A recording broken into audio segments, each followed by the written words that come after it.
Bonjour tout le monde et bienvenue sur Kitchen. Aujourd'hui on se retrouve pour une petite recette de Pâques, une recette ultra gourmande avec du chocolat. Ça faisait hyper longtemps qu'on n'avait pas fait une recette de dessert sur la chaîne. J'avoue que j'ai toujours un petit côté un peu plus salé que sucré, mais une fois de temps en temps, une bonne petite part de gâteau, ça met du baume au cœur. Et aujourd'hui, on va pas faire très exactement un gâteau, mais on va plutôt faire un classique qui est la tarte au chocolat avec au-dessous de sa généreuse ganache un lit de caramel. Donc ça c'est un dessert en toute décadence, d'ailleurs je vous préviens, ça peut devenir assez addictif. Quoi qu'il en soit, c'est un dessert qui peut se réaliser même pour les nuls en pâtisserie et je sais de quoi je parle. Je suis beaucoup plus à l'aise avec les recettes salées que les recettes sucrées. Et dans ma playlist des desserts Home Kitchen, je n'ai que des choses qui se font extrêmement facilement. Donc c'est parti tout de suite pour la recette et en avant la liste des ingrédients. Alors pour la liste des ingrédients, pour le fond de tarte, tout d'abord vous aurez besoin de farine toute simple, de la T55, 65, un petit peu de sucre glace parce que c'est un fond de tarte sablé et sucré, une petite lichette de lait végétal, on va vraiment en mettre très peu, donc si vous n'avez pas de lait, de soja, de noisette, d'amande sous la main, vous pouvez mettre de l'eau, ça marche très bien aussi. On aura besoin d'un petit peu de poudre d'amande et un petit peu de poudre de cacao. Là encore c'est facultatif, mais je trouve que ça va vraiment bien avec ce genre de tarte, un petit biscuit un peu chocolaté. Ensuite, pour la ganache, c'est tout simple. On va juste avoir besoin de chocolat noir à pâtisser, un minimum d'environ 65% de cacao et un petit peu de crème de soja liquide. Donc c'est des petites briquettes de 200 ml, ça coûte pas très cher. Et pour réaliser notre caramel déchire grave, on va utiliser donc du sucre de canne non raffiné si possible, un petit peu de beurre végétal, ici c'est le Prime Vert sans huile de palme, mais vous pouvez prendre celui de votre préférence. D'ailleurs voilà, c'est aussi le beurre que je vais utiliser pour faire le fond de tarte, mais là encore d'autres choses sont possibles, comme par exemple de l'huile de coco désodorisée qui marche assez bien pour faire les fonds de tarte sablés. Et ensuite on aura besoin de la crème de coco et ça c'est simplement pour le caramel. Vous allez voir comment je le fais, on va avoir quelque chose de très riche et onctueux. Donc c'est parti pour la recette. Jusqu'ici tout va bien. Jusqu'ici ce ne sont que des ingrédients qu'on peut trouver vraiment dans n'importe quel supermarché. Et pour ce qui est de la préparation, c'est vraiment très rapide. Donc c'est parti, on y va.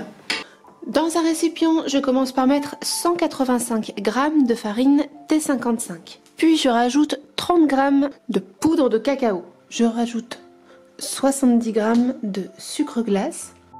Et je finis par 35 g de poudre d'amande ainsi qu'une bonne pincée de sel. On mélange correctement tous les ingrédients secs. Puis on peut incorporer le beurre végétal bien froid qu'on va venir malaxer avec les mains directement dans le mélange poudreux. Donc en fait vous pressez la matière comme ça du bout des doigts et petit à petit on va pouvoir obtenir une consistance un petit peu sablée. Donc il y a 110 g de beurre végétal, mais vous pouvez aussi utiliser d'autres matières grasses comme par exemple de l'huile de coco désodorisée ou de l'huile de coco classique qui pourrait aussi convenir si vous voulez une petite touche de noix de coco dans votre dessert. Lorsqu'on est arrivé à cette consistance sableuse et qu'il n'y a plus de morceaux de beurre, on va venir ajouter 40 ml de lait. Ici j'ai pris du lait de noisette parce que c'est l'un de mes préférés. Mais si vous n'en avez pas, vous pouvez tout aussi bien prendre juste un petit peu d'eau et ça marche très bien aussi. Maintenant, vous n'avez plus qu'à agglomérer la pâte du bout des doigts comme ça avec l'humidité qu'on vient de rajouter. Et au bout d'une minute, vous obtenez votre pâte à tarte sucrée au cacao. Donc là maintenant, on va l'aplatir entre deux feuilles de papier sulfurisé. Donc j'étale une première feuille comme ceci, je viens mettre ma boule hop, au milieu. Je mets une deuxième feuille par-dessus. Et maintenant, on va venir l'aplatir au rouleau tout doucement pour après la mettre au frigo. Quand on est arrivé à la bonne taille, ça doit dépasser du coup de votre plat à tarte. Le mien fait environ 24 cm de diamètre. Donc je transfère ça dans une grande assiette et c'est parti pour le frigo. Après 30 minutes de refroidissement au frigo, je sors la pâte, je la mets directement dans mon moule et j'enlève juste la première feuille. Comme elle est froide, du coup, il n'y a vraiment pas besoin de grand chose pour la former à l'intérieur du plat. Et une fois qu'elle est bien formée, on peut la remettre au frigo pour un petit quart d'heure supplémentaire, juste le temps que le four préchauffe. Donc c'est parti, on le préchauffe à environ 180 degrés, grille du haut et grille du bas. Après un autre petit quart d'heure de refroidissement au frigo directement dans son moule, je pique tout le fond de tarte et j'enfourne pour environ 25 à 30 minutes. Pour faire mon caramel, je mélange dans un bol 200 g de crème de coco et 40 g de beurre végétal fondu. Et je vais venir faire chauffer mon sucre, j'en ai mis 200 g à feu doux dans une casserole. En faisant ce caramel à sec, vous allez voir petit à petit qu'il y a des parties qui commencent à fondre pendant que d'autres ne le sont pas encore, mais n'y mettez pas la cuillère. Sinon tout va s'agglutiner et durcir autour de celle-ci, alors qu'en faisant pivoter la casserole, on peut arriver à faire fondre le caramel uniformément. Quand le caramel a une bonne couleur ambrée comme ça et qu'il commence à faire des petites bulles comme vous voyez, vous arrêtez tout de suite le feu et on incorpore le mélange crème et beurre fondu. On ne vient pas mélanger avec la cuillère pendant les 20 premières secondes. On attend juste que l'ébullition se termine et ensuite vous pouvez commencer à mélanger. Selon ce qu'on souhaite après, plus ou moins épais ou plus ou moins liquide, on peut remettre la casserole sur le feu et refaire réduire le mélange pendant 1 à 2 minutes. Pas plus parce qu'après le caramel pourrait de nouveau trop chauffer et on pourrait avoir une amertume qui serait un petit peu désagréable. Après environ 20 minutes de cuisson, le fond de tarte est bien cuit, les côtés sont bien croustillants. On va venir mettre notre caramel par-dessus.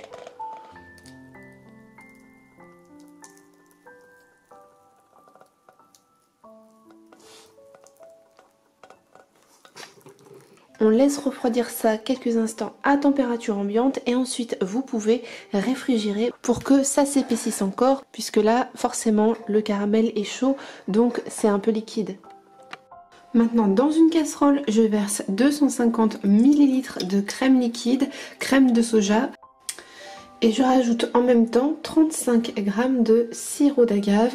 Vous pouvez aussi ajouter par exemple du sirop d'érable, c'est très bon. Maintenant je verse cette crème très chaude par au-dessus mes petits carrés de chocolat. Et on va remuer ça doucement mais sûrement jusqu'à temps que le chocolat soit entièrement fondu. Quand vous en êtes à la moitié du chemin, vous pouvez ajouter 35 g de beurre mou. Et on continue de mélanger jusqu'à obtenir quelque chose de parfaitement lisse et brillant. Quand votre ganache est prête, vous pouvez la verser par au-dessus votre caramel qui a refroidi au frigo. Ça sert à rien d'attendre qu'il soit complètement rigide. Simplement juste qu'il soit un petit peu plus épais. Comme ça le chocolat reste bien au-dessus. Et ensuite la tarte peut retourner au frigo une deuxième fois avant d'être dégustée. Donc on se retrouve très vite dès que la tarte est prête pour la dégustation. Du coup, quand la tarte a passé 1 heure à peu près au frigo, 1 heure ou 2, vous pouvez la démouler. Elle se tient merveilleusement bien. La ganache s'est parfaitement raffermie et maintenant je vais vous faire découvrir l'intérieur.